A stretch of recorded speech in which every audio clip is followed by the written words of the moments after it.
नमस्कार, आप देख रहे हैं न्यूज वॉच इंडिया और मैं हूं आपके साथ सत्यम गौर। वक्त हो चला है 5 बड़ी खबरों का। पहली खबर बड़ी सामने निकल कर आ रही है। आपको बताते चले कि बीजेपी ने 4 राज्यों के प्रदेश अध्यक्ष बदल दिए हैं। बड़ी जानकारी इस वक्त की, जहां आपको बताते चले कि बीजेपी ने 4 राज्यों के प्रदेश अध्यक्ष बदले हैं।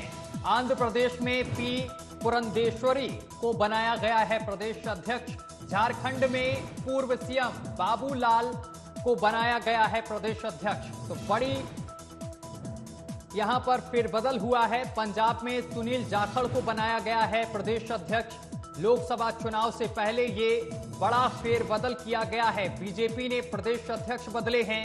तेलंगाना में जी किशन रेड्डी को प्रदेश अध्यक्ष बनाया गया है। बड़ी और अहम जानकारी इस वक्त की आपकी टीवी स्क्रीन पर, जहां आपको बताते चले कि बीजेपी ने अपने प्रदेश अध्यक्ष बदले हैं। बीजेपी ने 4 राज्यों के प्रदेश अध्यक्ष बदले हैं। बता दें कि आंध्र प्रदेश में पी पुरंदेश्वरी को बनाया गया है प्रदेश अध्यक्ष। झारखंड में पूर्व सीएम बाबूलाल को सौंपी गई है कमान। पंजाब में सुनील जाखड़ को बनाया गया है प्रदेश अध्यक्ष। तेलंगाना में जी किशन रेड्डी को बनाया गया है प्रदेश अध्यक्ष। बड़ी और अहम जानकारी इस वक्त की आपकी टीवी स्क्रीन पर। लोकसभा चुनाव से पहले बीजेपी ने अपने 4 राज्यों के प्रदेश अध्यक्ष बदल दिए हैं। तो बीजेपी चुनाव को लेकर बड़ी रणनीति बना रही है और इसी रणनीति को लेकर बीजेपी ने अपने 4 राज्यों के प्रदेश अध्यक्ष बदले हैं। बड़ी जानकारी इस वक्त की आपकी टीवी स्क्रीन पर, जहां आपको बता दें कि बीजेपी ने 4 राज्यों के प्रदेश अध्यक्ष बदल दिए हैं। आंध्र प्रदेश का प्रदेश अध्यक्ष बदला है। आंध्र प्रदेश में पी पुरंदेश्वरी को बनाया गया है प्रदेश अध्यक्ष। झारखंड की अगर बात की जाए तो यहां पर पूर्व सीएम बाबूलाल को बनाया गया है प्रदेश अध्यक्ष।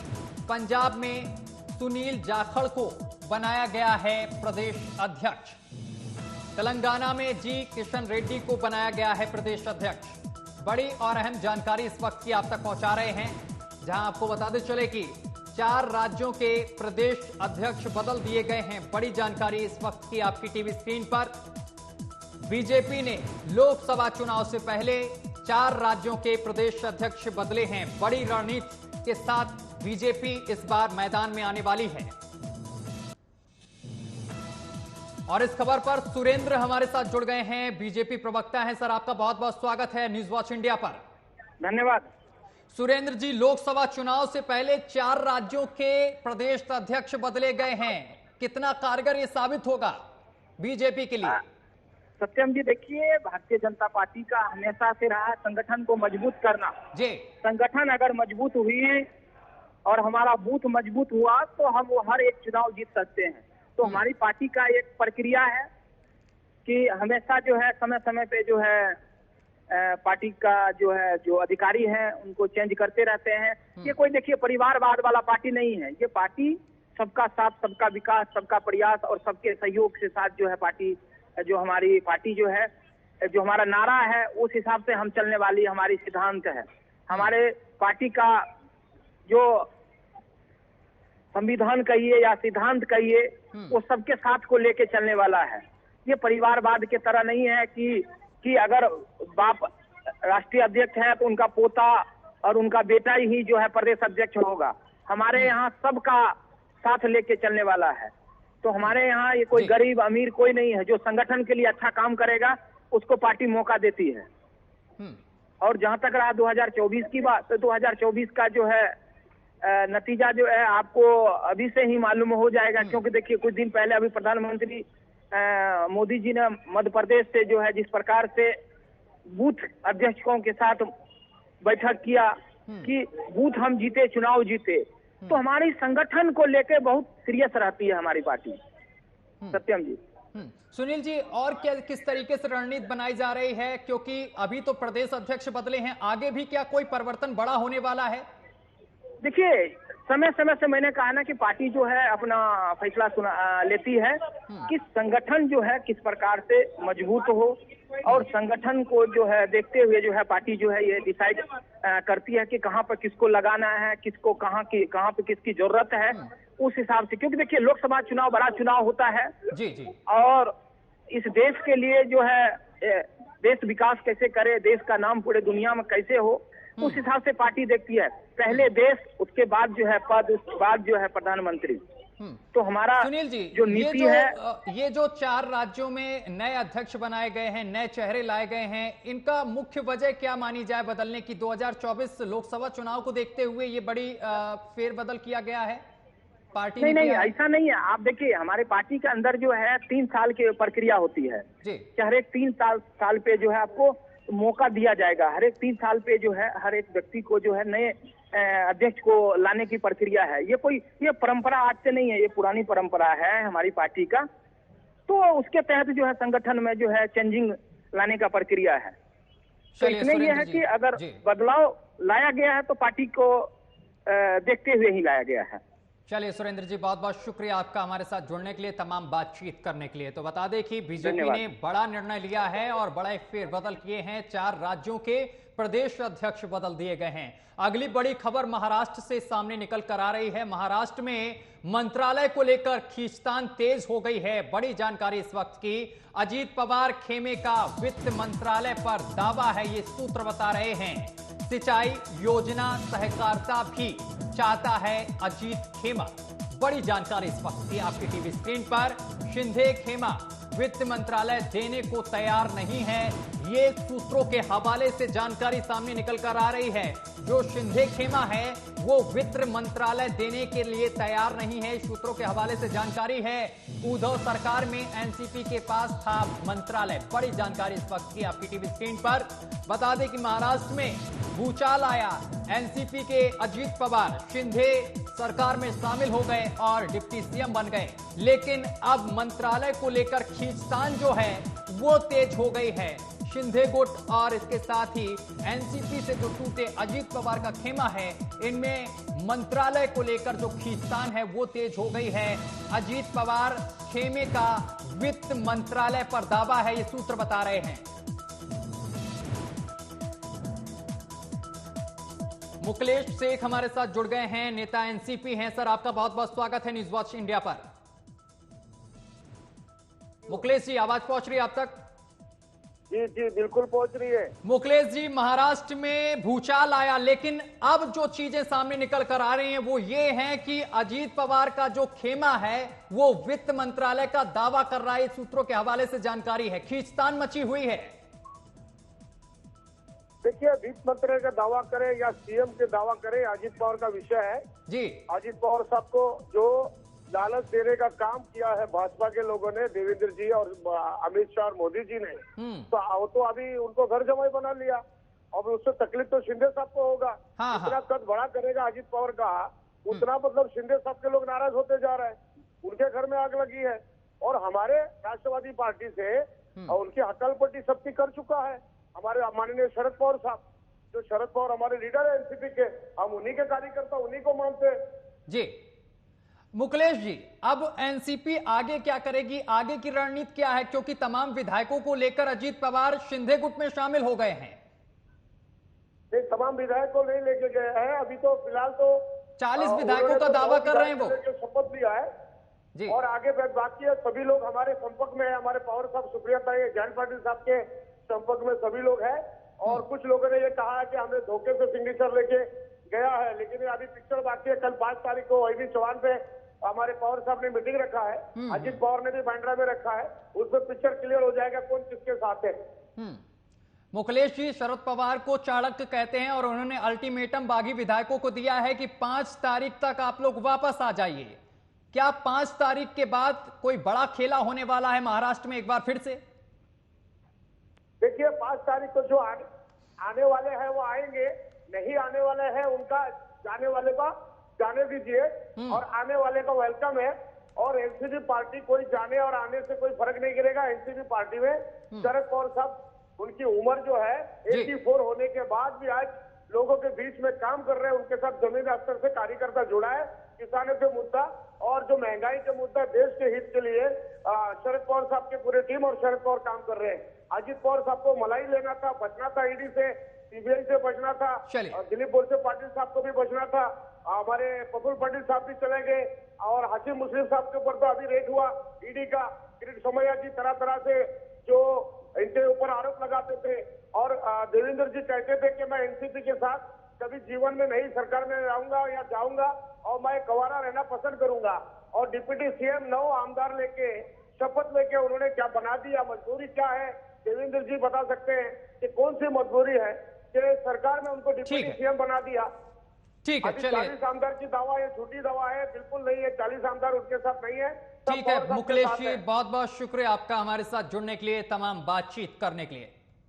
खबरों में आगे बढ़ेंगे। उत्तराखंड में सीएम पुष्कर सिंह धामी ने देर रात केंद्रीय गृह मंत्री अमित शाह से मुलाकात कर यूसीसी पर चर्चा की है। यूसीसी पर ड्रॉप भी तैयार माना जा रहा है और अब कयास यह है कि यूसीसी लागू करने वाला देश का पहला राज्य उत्तराखंड होगा। तो क्या उत्तराखंड को यूसीसी का ट्रायल के तौर पर देखा जाए, इसी पर देखिए हमारी खास रिपोर्ट।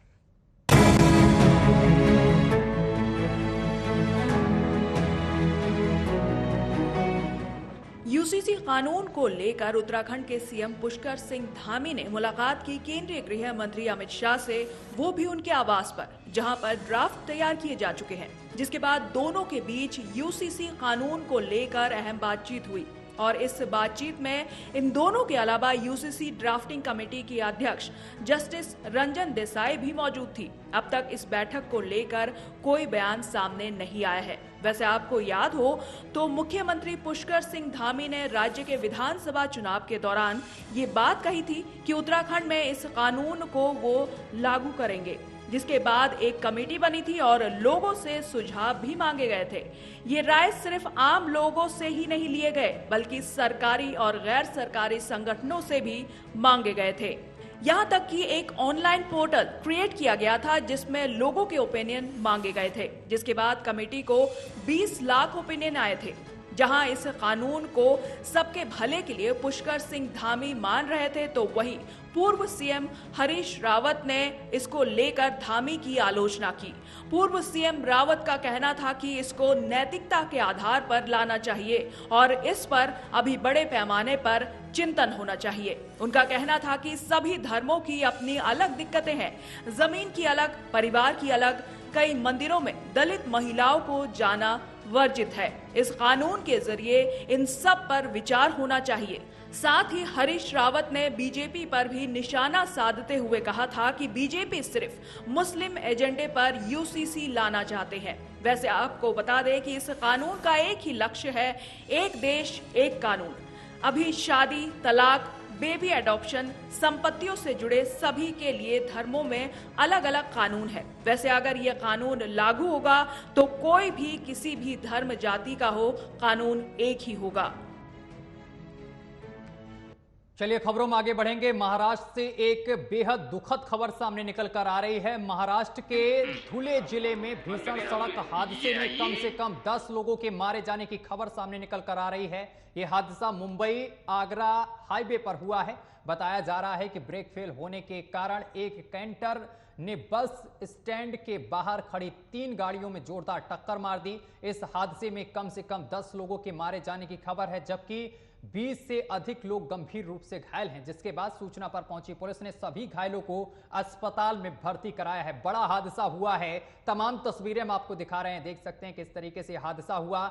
एक जो कैंटर है उसका ब्रेक फेल हुआ और ब्रेक फेल होने के बाद उसने लगातार 3 गाड़ियों को जोरदार टक्कर मारी, जिसका वीडियो भी सामने निकल कर आया है। और इस खबर पर हमारे सहयोगी ओमशील हमारे साथ सीधा जुड़ गए हैं। ओमशील, महाराष्ट्र में बड़ा हादसा हुआ है, हादसे को लेकर क्या कुछ अपडेट है? सत्यम, ये आगरा और मुंबई एक्सप्रेसवे पर ये हादसा हुआ है और एक जो ट्रक है वो उसका ब्रेक फेल हुआ और वो अनियंत्रित होकर एक कार में टक्कर मारती है और जो एक्सप्रेसवे के साइड में जो होटल होती है उसमें वो घुस जाती है, जिसमें कि यात्री खाना खा रहे थे। उन सबको को वो चपेट में ले लेती है, जिसके कारण 10 लोगों की मौत हो जाती है और अभी 28 लोग गंभीर रूप से घायल बताए जा रहे हैं। और आपको बता दूं सत्यम कि ये जो घटना हुई है ये हफ्ते भर में ये दूसरी घटना है महाराष्ट्र में, क्योंकि आप बीते दिनों देखे होंगे कि एक बस जल गई थी चलते चलते रात में और कई लोग उसमें भी मारे गए थे। तो कहीं ना कहीं सड़क दुर्घटना महाराष्ट्र में हमें ज्यादा देखने को मिल रहा है।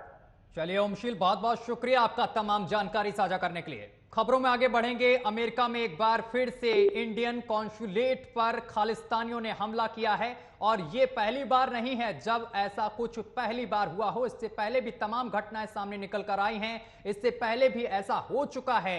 3 महीने में यह दूसरी बार ऐसा हुआ है जब खालिस्तानियों ने सैन फ्रांसिस्को के इस कॉन्सुलेट को निशाना बनाया है।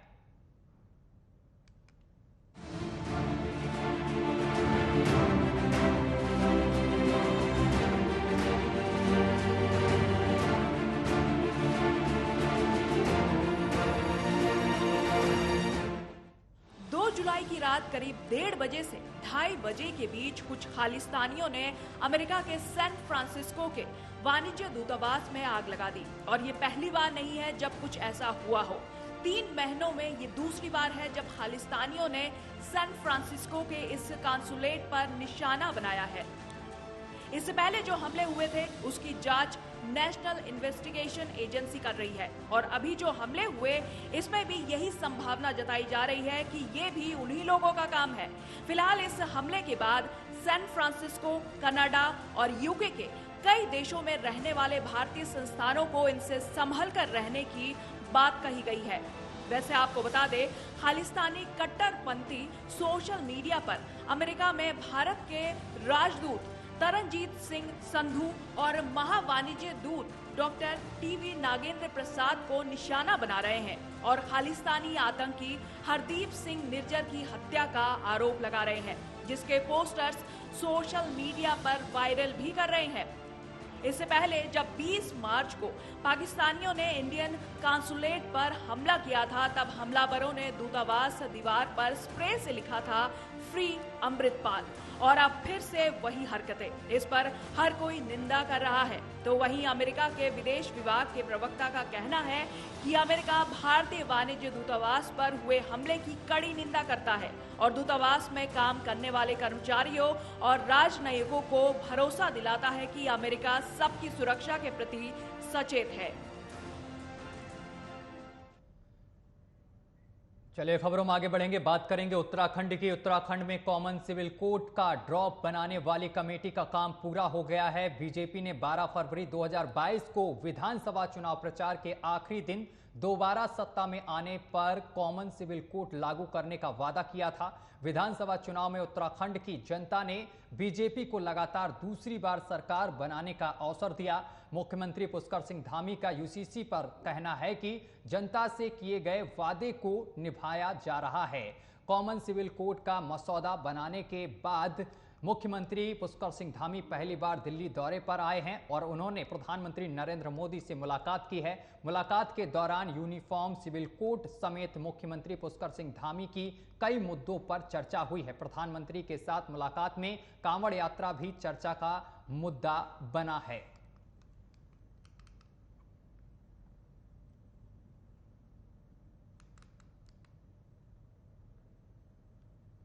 समान नागरिक संहिता का भी तेजी से देश के अंदर चर्चा भी हुई है और लोग अपने अपने तरीके से उसके पक्ष में अपनी बात भी रख रहे हैं। उत्तराखंड का तो ड्राफ्ट चूंकि बन रहा है, इसलिए उत्तराखंड के लोगों ने तो जो ड्राफ्ट बनाने वाली कमेटी है उसने सभी से सबके विचार ले लिए हैं और एक बड़ी संख्या 2,35,000 लोगों से बात की है, स्टेक होल्डर से बात करी है और विभिन्न संगठनों से भी बात की है, धार्मिक संगठनों से भी बात करी है, सामाजिक संगठनों से बात करी है, बुद्धिजीवी लोगों की भी राय ली है, सबकी राय आई है। और वो कर्नाटक के पूर्व सीएम और जेडीएस नेता एचडी कुमारस्वामी ने दावा किया है कि कर्नाटक में भी महाराष्ट्र वाली स्थिति बन रही है। उन्होंने कहा है कि 2019 में किसने सोचा था कि मेरी सरकार गिर जाएगी। महाराष्ट्र में भी ऐसा ही हुआ है। बता दें कि उन्होंने कहा है कि महाराष्ट्र में कल के चौंकाने वाले घटनाक्रम के बाद मुझे डर है कि कर्नाटक में अजीत पवार का रूप कौन लेगा।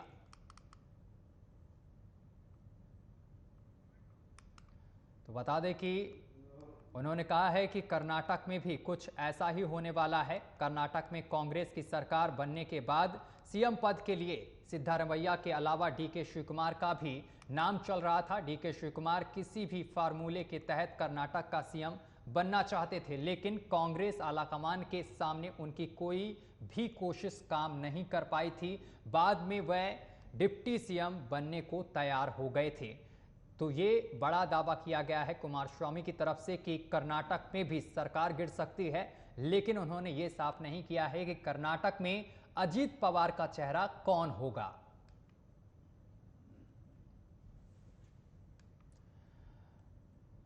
तो बता दें कि ये बड़ा दावा किया गया है कर्नाटक में भी एक अजीत पवार, ये कुमारस्वामी की तरफ से कहा गया है। उन्होंने कहा है कि 1 साल के अंदर ही सरकार गिर सकती है कर्नाटक में कांग्रेस की।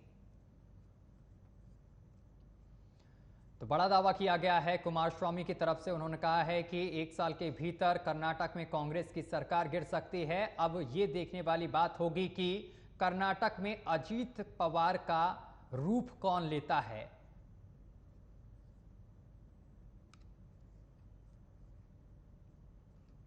तो बड़ी जानकारी इस वक्त ही आप तक पहुंचा रहे हैं, जहां आपको बताते चले कि कुमारस्वामी ने यह बड़ा दावा किया है।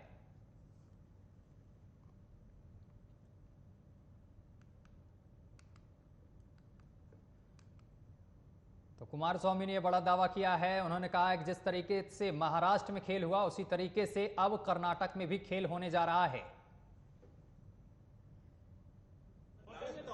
What are your thoughts on what's happened with Ajit Pawar yesterday in Maharashtra and what it No, means for after opposition unity, sir? yesterday's shocking development in Maharashtra about Ajit Pawar decision. Now in Karnataka also, I'm fearing next Ajit Pawar who will be going to be emerging in Karnataka. For that actually we are waiting. What are your thoughts, sir? What are your thoughts on what's happened with Ajit Pawar yesterday in Maharashtra and what it तो कर्नाटक से ये बड़ी जानकारी सामने निकल कर आ रही है, जहां पर एचडी कुमारस्वामी ने एक बड़ा दावा किया है। उन्होंने कहा है कि कर्नाटक में भी सरकार गिर सकती है। आने वाले 1 साल के अंदर ऐसा कुछ होने वाला है कर्नाटक में, जैसा कि महाराष्ट्र में हुआ है। लेकिन कर्नाटक में देखने वाली बात यह होगी कि कर्नाटक में अजीत पवार का रूप कौन लेता है। ये बड़ी बात कही गई है।